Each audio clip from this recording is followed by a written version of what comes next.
Hey everyone, welcome back to another Safari LTD review. Today we're taking a look at the 2020 Concavenator.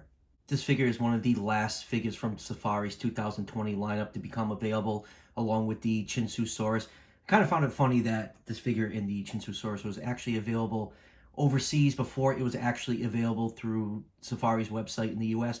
But whatever, it was only a couple weeks difference, so I am very happy to finally have this figure in hand. Over the last few years, Safari has been giving us updates to some of the figures in the older Carnegie collection line, and this Concavenator is the newest figure to get that updated treatment. Concavenator is an early Cretaceous theropod from Spain. It belongs to the family Carcharodontosauridae, which is the same family that includes Acrocanthosaurus. And if you go a little bit further down that family line, it includes the likes of Carcharodontosaurus, Giganotosaurus, and Mapusaurus. Concavenator's most distinguishing feature is this little hump on his back right here that is caused by two elongated vertebrae that just pop up just before the hips.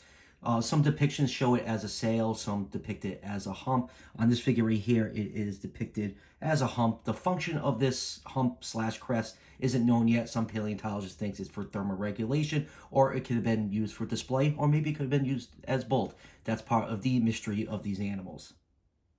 So let's do a couple quick measurements on this figure before we take a closer look. This figure is 6.5 inches long from the tip of the tail to the tip of the snout, and just about 2.5 inches tall to the top of the head right there. Concavenator was about 19 feet long, so with those measurements, that put this figure somewhere in the 135 scale range. Moving on to the pose of this figure, if you have the old Carnegie Collection Concavenator, you would know that figure was displayed as a tripod. I actually do have that figure. Unfortunately, I have no idea where I put it. I haven't seen it in years. I would have loved to use it for comparison in the review, but unfortunately, I can't track it down. But as you can see here, this figure is displayed in a bipedal position. Now, it is not the most stable figure. Like, you have to place this figure down just exactly right or it will fall over. Just the tiniest little tap and it will fall over. It is definitely not as stable as the Chinsusaurus figure, which I reviewed recently, but it is nice that we are getting bipedal figures from Safari that actually stand pretty well. I might have to remold that toe right there just to maybe get a little bit more flush with the ground. I think that's part of the reason why my particular figure is falling over. But you can see the feet really aren't oversized. The toes are splayed out to add extra support, just like they did on their Chinsusaurus. Now moving on to the color scheme of the figure. This is where a lot of people have a problem with this figure. If you saw the promotional images from Safari when they first announced these figures a couple months ago, the prototype pics on this Concavenator were a lot lighter. The actual figure in hand is definitely a lot darker looking. The stripes along the back are very sharp and defined on this one. The other one, they're a little bit more blended in, and I much prefer the promotional prototype color scheme on this Concavenator. I don't hate this darker coloration, but like I said, I much prefer the first paint scheme that they showed off. This happens all the time in, toy lines where the colors don't really match up to the prototypes. PNSO is definitely a huge offender when it comes to that. Their promotional picks look really nothing like their in-hand picks, but whatever. The only thing I can see this being a problem is if you're just a casual collector and you're ordering this figure directly from Safari, you might be a little shocked when you actually get the figure in hand, especially when you see the prototype pics are what they're showing on their website. So maybe somewhere down the line, Safari will just change the photo up with the actual in-hand pics so people will be a little bit more aware of this color change.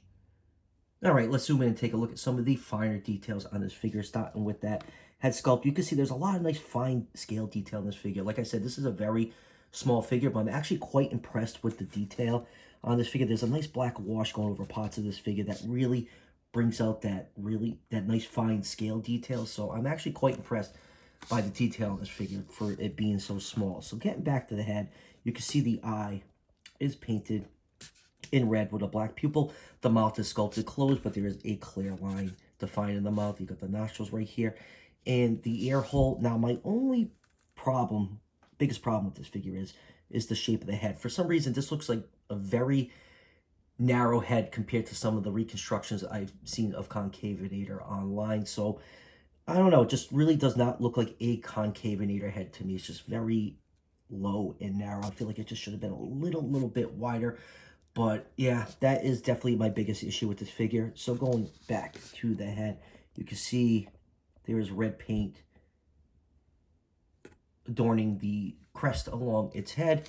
Turning it over, you could get a nice look at those white and dark brown stripes that go all the way down its back. Even the hump has those stripes going down it, and those stripes continue all the way down to almost the tip of the tail. Like I said, I really don't hate the color scheme on it. It is growing on me as I've been playing around with this figure for the last day or so. So going down to the body, you can see a lot of nice, beautiful, fine scale detail on it. Going down to the hands, you can see the hands are nicely sculpted. Some nice scale detail right there. The claws are painted in black. And turn the figure over, the underside is a nice cream color. And going down to the feet, you can see the feet are very well sculpted. Let's get some light in there. And now this toe right here is just bent up a little bit slightly, and that's what I think is really affecting the stability of my figure. After I finish the review, I'm just going to heat that up a little bit and just reshape it. So I'm not going to really knock this figure too much for its stability, since I think that is the main problem right there. And then going down to the legs, you can see they are beautifully sculpted, a lot of nice muscle definition. And you have a very well-defined cloaca slit right here. It's painted in black.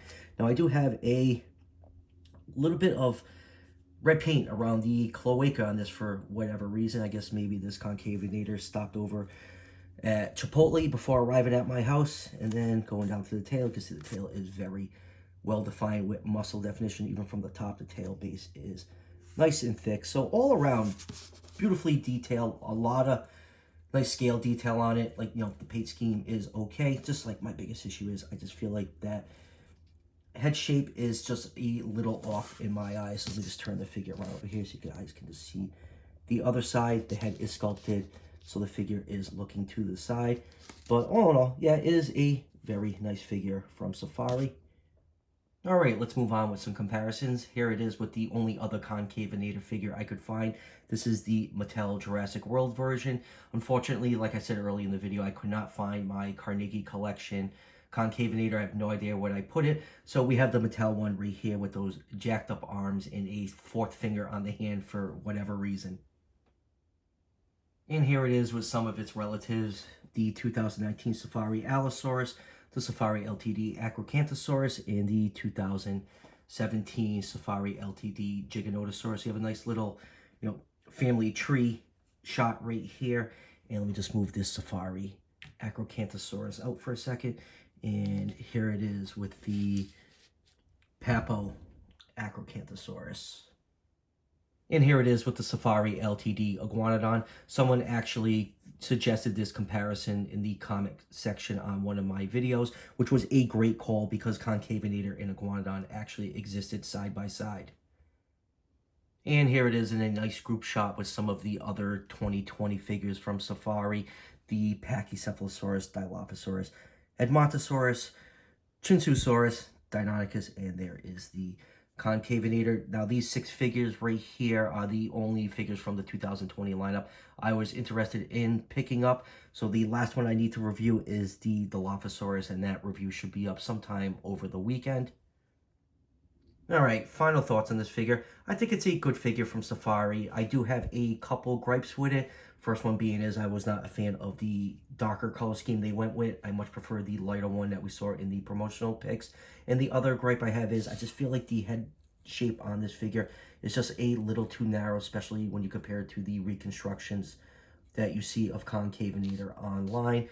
But other than that, I think it's a solid figure from Safari. It's definitely not my favorite of the 6 figures I picked up from their 2020 lineup. I am impressed with the nice fine scale detail on this figure, especially for the size of this figure. It's a very small figure, so I was very impressed by all that nice fine scale detail on it.